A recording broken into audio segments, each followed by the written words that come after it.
अगर आप एक एनआरआई हैं और आपकी सेविंग्स डॉलर या किसी दूसरी फॉरेन करेंसी में है तो अगले 8 मिनट आप हमें दे दीजिए, क्योंकि आरबीआई का एक नया फैसला आया है जो आपके लिए जानना बेहद इंपॉर्टेंट है। रिजर्व बैंक ऑफ इंडिया यानी आरबीआई ने एफसीएनआरबी डिपॉजिट्स के लिए स्पेशल स्वैप फैसिलिटी की विंडो 1 महीने पहले ही बंद करने का फैसला किया है।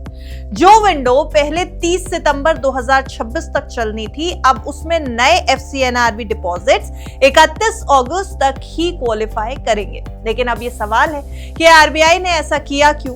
क्या इसका मतलब है कि एफसीएनआरबी में मिलने वाला हाई इंटरेस्ट अब खत्म होने वाला है?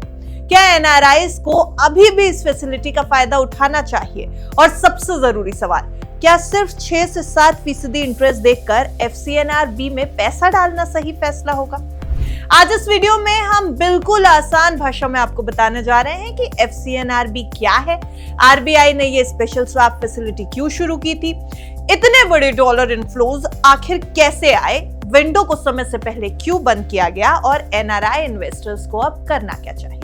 सबसे पहले तो आप ये समझिए कि एफसीएनआरबी आखिर है क्या।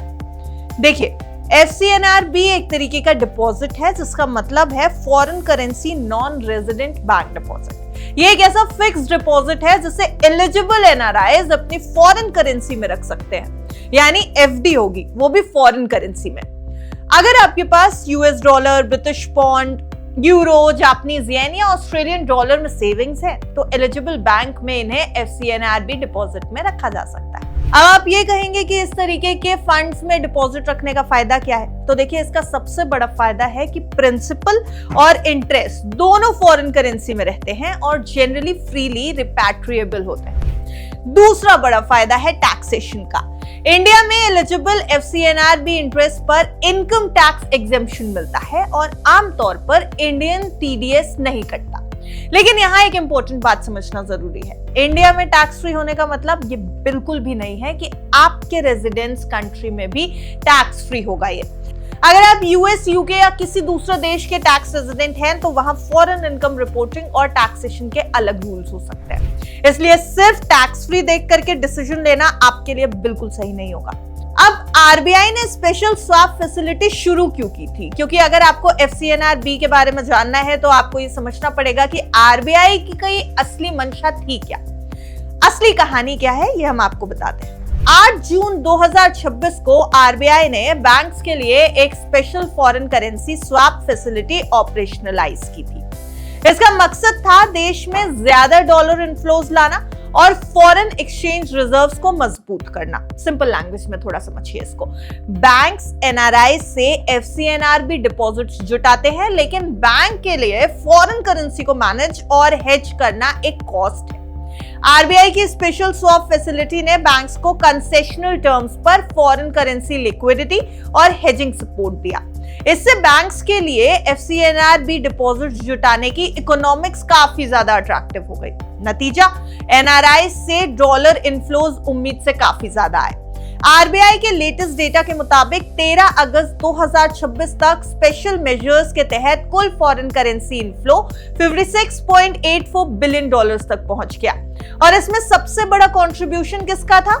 एफसीएनआरबी डिपॉजिट्स का। अब एफसीएनआरबी से ही करीब 52.30 बिलियन डॉलर का इनफ्लो आया, यानी 52.30 बिलियन डॉलर्स।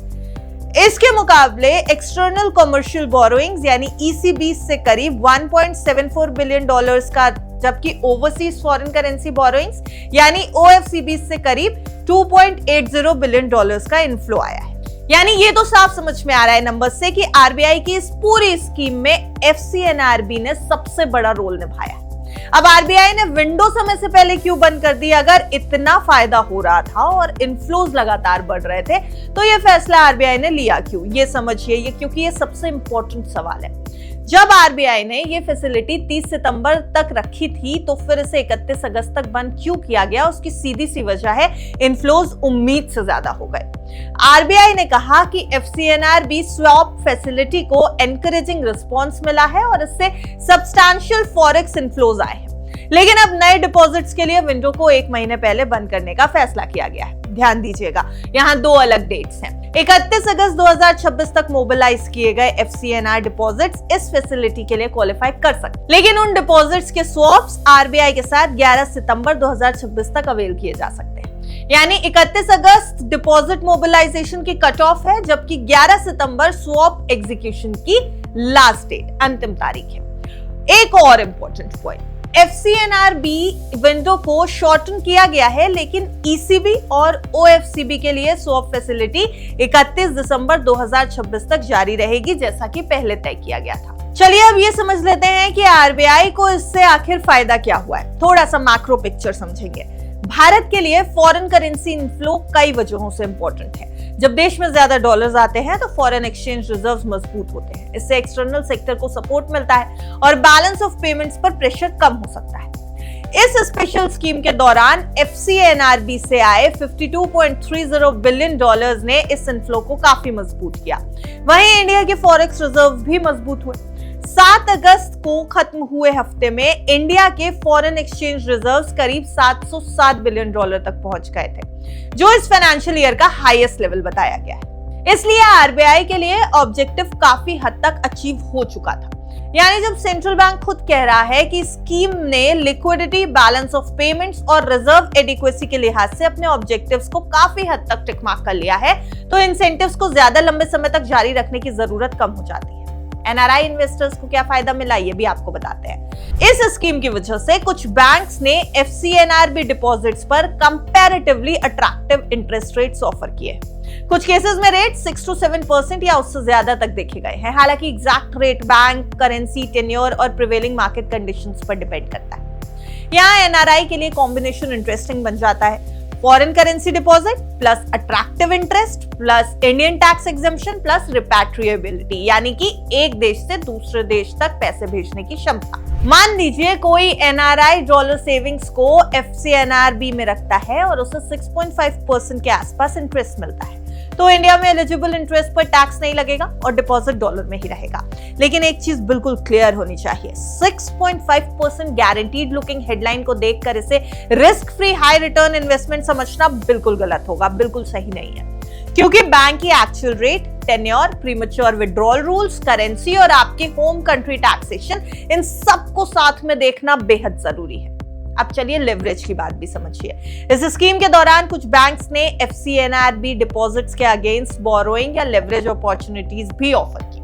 यहीं पर कई इन्वेस्टर्स के लिए रिटर्न का कैलकुलेशन इंटरेस्टिंग हो सकता है। मान लीजिए डिपॉजिट पर आपको करीब 6.5% रिटर्न मिल रहा है और डिपॉजिट के अगेंस्ट बोरोइंग की कॉस्ट इससे कम है। अगर बोरोइंग कॉस्ट 5.5% के आसपास है तो थ्योरेटिकली इंटरेस्ट स्प्रेड से एडिशनल रिटर्न जनरेट हो सकते हैं। लेकिन यही सबसे बड़ा वार्निंग पॉइंट भी है, लेवरेज रिटर्न को बढ़ाता है लेकिन रिस्क को भी उसी तरह बढ़ाता है। अगर आपने लोन लेकर इन्वेस्टमेंट किया और अंडरलाइंग इन्वेस्टमेंट गिर गया, इंटरेस्ट रेट्स बदल गए या बोरोइंग कंडीशंस खराब हुई, तो नुकसान भी एम्पलीफाई हो सकता है, यानी कई गुना मल्टीप्लाई हो जाएगा। इसलिए 12%, 15%, 20% या 27% जैसे लेवरेज रिटर्न नंबर्स देखकर सिर्फ हेडलाइन पर भरोसा नहीं करना चाहिए। पहले borrowing cost, processing fee, collateral conditions, taxation और डाउनसाइड सिनेरियो कैलकुलेट करना बेहद जरूरी है। FCNRB के रिस्क क्या हैं? देखिए 4 बड़े अलर्ट्स हैं, 4 बड़ी सावधानियां हैं जो आपको रखनी चाहिए। पहली, liquidity risk. FCNRB fixed tenure deposit है, अगर आपको बीच में पैसा चाहिए तो प्री मैच्योर विड्रॉल पर पेनल्टी या इंटरेस्ट एडजस्टमेंट्स हो सकते हैं, इसलिए इमरजेंसी मनी को पूरी तरह लॉक करना सही नहीं होगा। दूसरा, लेवरेज रिस्क। डिपॉजिट के अगेंस्ट लोन लेना रिटर्न्स को बढ़ा सकता है लेकिन लॉस को भी बढ़ा सकता है, खासकर अगर बोरोड मनी को इक्विटी या किसी हाई रिस्क एसेट में लगाया जा रहा हो। तीसरा, करेंसी और hedging economics. FCNRB foreign currency में होता है, इसलिए NRI के पर्सपेक्टिव से रुपए डिप्रिसिएशन का इंपैक्ट अलग तरीके से देखा जाता है। लेकिन बैंक के लिए करेंसी हेजिंग की कॉस्ट महत्वपूर्ण होती है, इंपॉर्टेंट होती है और यही डिपॉजिट प्राइसिंग पर भी असर डालती है। चौथा और सबसे ओवरलुक्ड चीज है होम कंट्री टैक्सेशन। इंडिया में eligible FCNRB interest tax free होता है, लेकिन अगर आप किसी दूसरे देश के टैक्स रेजिडेंट हैं तो वहां टैक्स रूल्स लागू हो सकते हैं। इसलिए US, UK या किसी और देश में रहने वाले NRIs को लोकल टैक्स एडवाइजर से रूल्स वेरीफाई करने चाहिए। अब सबसे बड़ा सवाल, एनआरआईज को क्या करना चाहिए? अब ये बहुत प्रैक्टिकल सा सवाल है कि अगर आपने अभी तक एफसीएनआरबी नहीं लिया है तो अब आप क्या करें। सबसे पहले पैनिक में डिसीजन मत लीजिएगा। 31 अगस्त की कट ऑफ जरूर इंपॉर्टेंट है, लेकिन सिर्फ डेडलाइन की वजह से डिपॉजिट करना बिल्कुल जरूरी नहीं है। अपने बैंक से डिपॉजिट से पहले 4 चीजें जरूर पूछिएगा। पहला, एक्चुअल इंटरेस्ट कितना है। दूसरा, किस टेन्योर पर रेट मिल रहा है। तीसरा, प्री मैच्योर विड्रॉल की कंडीशन क्या है। और चौथा, डिपॉजिट के अगेंस्ट बोरोइंग या लेवरेज फैसिलिटी है तो उसकी कॉस्ट एक्चुअल कितनी होगी। इसके अलावा ये भी देखिए कि आपका पैसा किस करेंसी में है और फ्यूचर में आपको किस करेंसी में इसकी जरूरत होगी।